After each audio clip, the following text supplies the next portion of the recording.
No vídeo de hoje eu vou te ensinar como reiniciar o seu celular caso ele esteja com o botão power quebrado. Aqui no meu caso eu estou passando por isso com esse meu celular do Motorola, mas esse tutorial também serve para outro celular que seja também Android. O que você vai precisar fazer é o seguinte: você vai entrar lá na Play Store, colocar aqui no campo de busca o aplicativo Restart.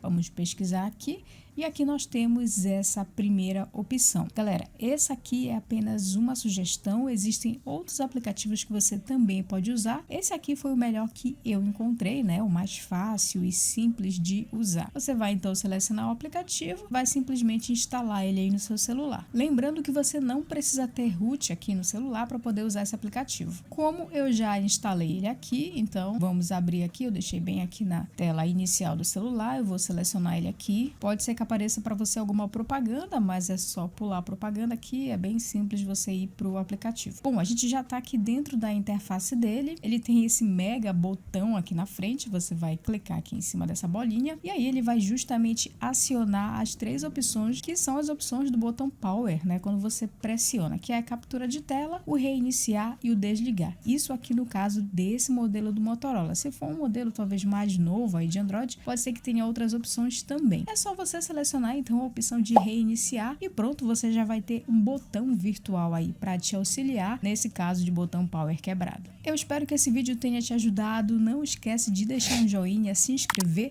e, se possível, também envie um pix pra gente de qualquer valor. Isso ajuda muito a gente continuar postando vídeo para vocês. Eu vou deixar tanto aqui na descrição como no comentário fixado também a chave pix para você enviar qualquer valor. Ou se você quiser também pode deixar um valeu demais aqui embaixo também.